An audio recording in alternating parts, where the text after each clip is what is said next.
Hello everyone, it is your friend Riley from Los Angeles. So I've been feeling kind of like nostalgic, which is not usual for me. I'm not I'm not really that person. Just 'cause I remember, like I have a really good memory and I remember middle school, high school, etc. really well and I remember the crappy parts really, really well. So I don't tend to get nostalgic about things. I feel like part of what makes us nostalgic for stuff is that we don't really remember how it was. But I was reading a book that I really love, that I just read like a bunch of times in high school. I've been thinking about high school and college and like reading this book about college and things like that. And it's still adorable. I was putting off reading it because I wanted to, but I was worried that I wasn't going to like it anymore. But it is adorable and it makes me feel happy, and I'm glad that I still like it. I started thinking just like going over some memories, and I realized, man, and I was like, well, how can I group some of these into like a set to share with y'all? And I'm very bad at flirting. I knew this, but going back over some memories, I've realized, wow, I'm atrocious.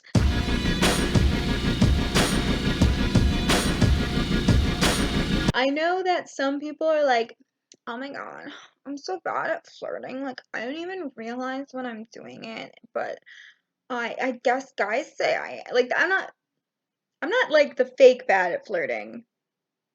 I decimate any romantic or potentially romantic interaction that I have ever had.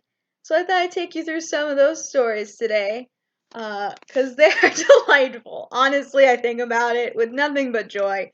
Uh, Even though at the time it was anguish. Everything is anguish when you're like 14 plus or minus 6 years. Everything is anguish. So I think the farthest back I can think of a good story for this is because like I got like married in the first grade, but one of my friends married a hamster, so I don't think that's not, a big accomplishment, if they can marry a hamster. It's not impressive that I married some dude in my class. So the earliest story that I can think of is in the fifth grade.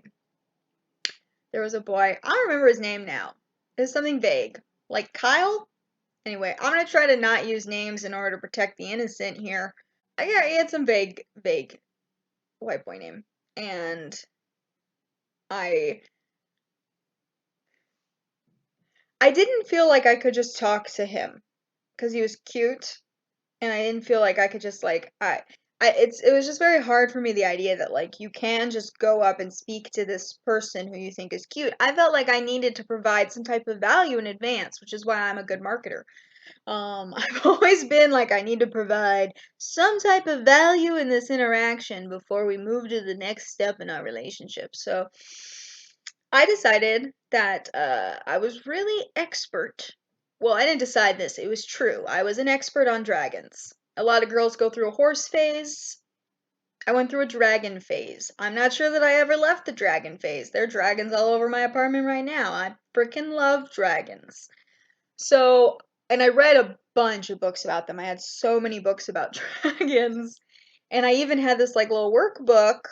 Maybe some of you had it or had like the similar books. They would have like a little jewel on the cover and they would like teach you about it. And there was like notes you could open up. And I was pretty convinced that dragons were real. I was pretty positive. I held on to that for a long time, and I'm kind of miffed they're not. I'm miffed I don't have a dragon. So I figured, if I want this boy to talk to me, I have to provide some sort of value, and I ended up charging him, charging him 50 cents a day for me to teach him about dragons over lunch. That was my big play. I was gonna spend time with this cute boy by charging him 50 cents to learn about dragons. Yeah, that's right. I made 50 cents every time I hung out with the boy I liked. Your girl don't work for free.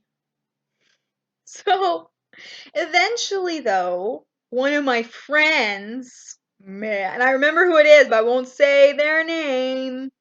They probably have completely forgotten about this, honestly. I would say they know who they are, but they've completely forgotten about this instance. They're like, "Oh, you've been spending a lot of time with him. Are you dating?" And I was what if he figures out this has all been a ploy? I mean, I have been providing high quality dragon instructions, but what if he figures out this has been a ploy to spend time with him? So I went to him that day and I said, unfortunately, we're going to have to cease our dragon lessons. It's nothing to do with you. I just know people are starting to spread rumors, and I can't have that that happening for my professional reputation as a dragon expert. I swear to God, this is how I told him. I couldn't have people thinking that I was anything less than a professional dragon expert, so we would unfortunately have to part ways. And he understood. And after that, didn't talk to me anymore. Guess he really was just there for the dragons. I love dragons, I understand. Sixth grade was a year of mixed success. I had my first kiss. I got a boyfriend. He wrote me a poem, and that's sweet because I told him I didn't want to. I was being mean because I was very mean in middle school, and I was like, I would never date you, and he was like, what would I have to do? And I was like, if you wrote me a poem, I'd date you. And then he wrote me a poem, and so then I dated him. But he wrote me this nice poem, and I wanted to have my first kiss. And so I informed him, as a very professional minded young lady, I informed him over lunch one day, I am going to kiss you tonight at our friend's birthday party. And he said, all right. And that was the end of that discussion. And then, yeah, I had my first kiss while a Metallica song was playing in the background because I'm hardcore. While we hung out at our, like, suburban community center with a nice pool and the somebody getting all their birthday stuff. But that was cute. So that was a win, right? I broke up with him pretty quickly after that because I was never very good at sticking on one guy for a long time. My crushes would flutter. So broke up with him pretty soon after that, and uh, I'm just tickled to death that that's how I had my first kiss. Like I just informed him that it would be happening, and he acquiesced, and that's pretty much how I got all of my friends in middle school. My oldest friend, I walked up to her, I think on the first day of sixth grade, and it was the last period of the day, and I said, "We have all the same classes, so for convenience sake, you're my friend now." And she said, okay. And we are still friends because I think she hasn't figured out how to argue with that yet. But like I said, sixth grade was a hit or miss because there was also a boy who walked with me every day after school, and I had such a crush on him. Ah, such a big crush on him. And every day after school, he would come and meet me in my last period class. I'm still upset about this. You can tell by my tone change just now. He would come and meet me after my like last period class in the 7th grade, and then he would walk me from my last class out to the buses, where I would then get on the bus, and he walked home. And he would do this every single day, and all my friends were like, clearly he likes you. Why else would he do this? Like, and I'm still a little bit like, I mean, he probably just thought I was funny.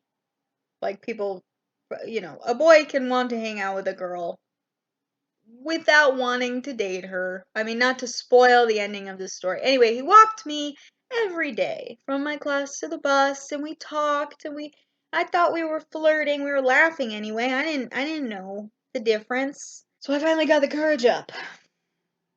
I was going to ask him out. And I did it. We were just outside of school. We just walked out of the building. We're on our way to the buses like we did every day. And I said, hey, would you like to go on a date with me? I didn't start with be my boyfriend. I didn't want to come on too strong. But I was like, hey, would you like to go on a date with me? And he said, no, and took off running. He ran away. And I feel like this was a big part of my development. I asked him, would you like to go on a date with me? He shouted no in my face. So that people turned and looked at us, and then he took off running away. And I was just like, okay. And I just, kept my composure. And I was like, at least I have my dignity.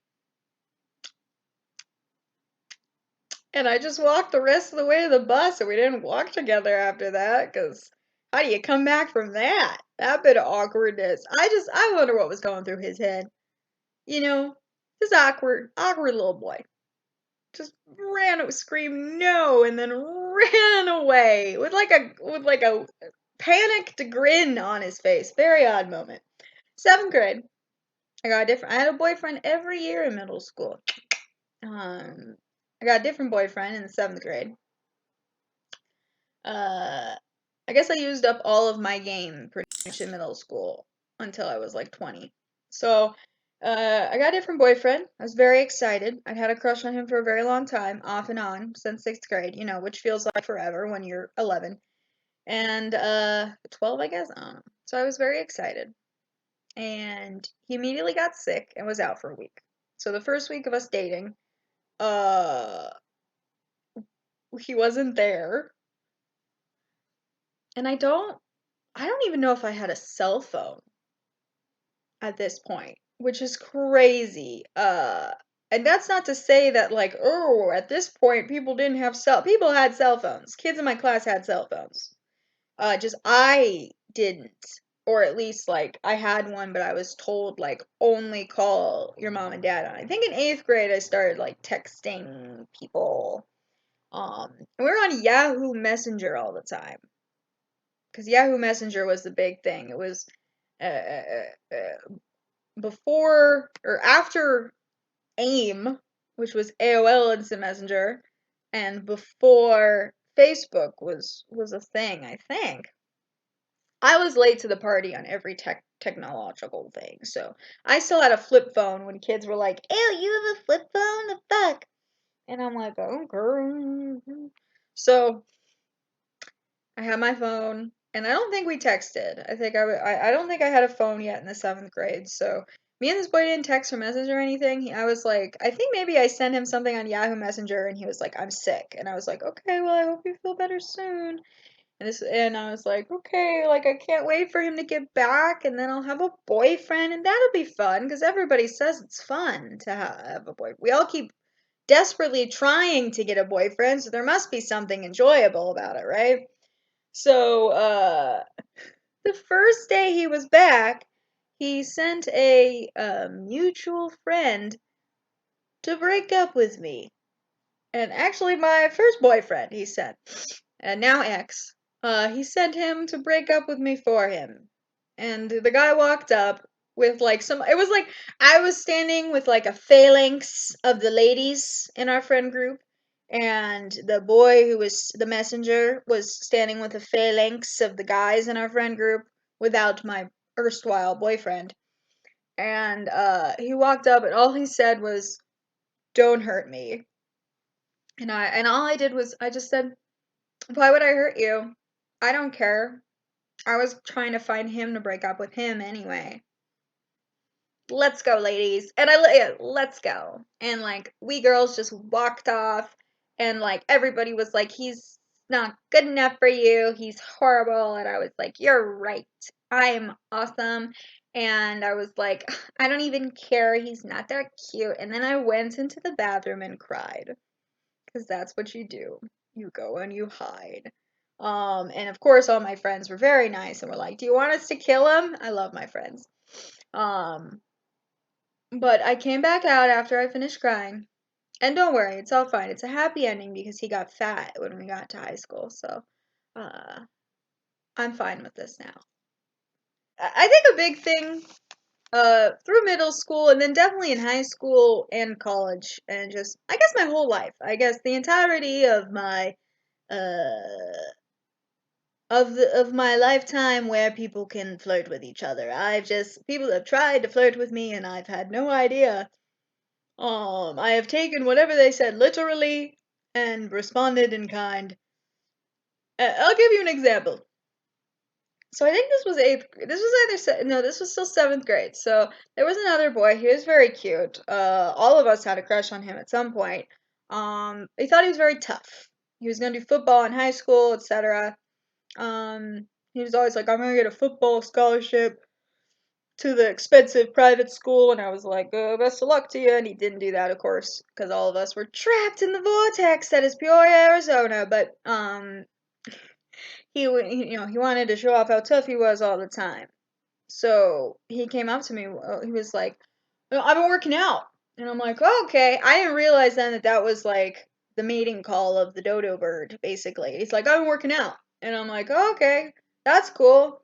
And I'm like, "What have you doing?" He's like, I'm just like chatting with my friend, and he's like, "Yeah, my abs, my abs are really hard. Like you hit them." And I was like, "What?" And he's like, "Hit me, like punch me, like punch me in the torso. Like you can hit me as hard as you want, like my pecs, my ab, everything, everything is solid. Just punch me as hard as you want." And now in retrospect, I realized that what he wanted was for me to be like, "Oh my god, this is so silly. Like, oh my god, you are so buff. Like, that hurt my hand. You're so strong." Which is not what I did. Um, my my paranoid mother taught me a lot of ways that if anybody to hurt other people. This was like during the time when people were doing those email chains that were like, "Here's all the ways that someone might try to kidnap your child this year," and like my family would just send those to each other. So I had been told that if you want, and he was standing there going like, "No matter how you hit me, like I'm not even gonna be affected." There's a little spot underneath the ribs, you've probably heard of it, called the solar plex. And it doesn't matter how tough you are, if you get a bopped in the solar plexus? I don't know. It's a spot under your rib. I'm pointing at my belly like you can see it and you can't, but whatever. It's a spot under your ribs. Like if these are your ribs, this spot right here. That's like under your ribs and pretty much above where your ab muscle really begins in earnest, I guess. So it's basically a spot that will always knock the wind out of you if somebody hits it. So he's standing there like this. He's like, go on, hit me. Just punch me as hard as you can." And I'm like, "Okay, well, if you're gonna be a tough guy about it, I'm going to teach you some humility." And so I hauled off and punched him as hard. And I'd also been I've been taking karate and self-defense and stuff because again, my mother was absolutely positive someone was going to try to kidnap me at some point, and she was equally positive that as a 10-year-old child, I should be able to fight off any attackers. Interesting. But I hauled off and I punched him right in the solar plex and he doubled over and dropped to his knees. He was totally out of breath. And I can only imagine the hit to his little pride. And I was just like, "You okay?" And he's like, "Ah, I did." He was like, "Why'd you hit me so hard?" And I said, "You said to hit you as hard as I could." He's like, "I didn't mean there." I'm like, whatever. So yeah, we didn't end up dating. And I think that's fine.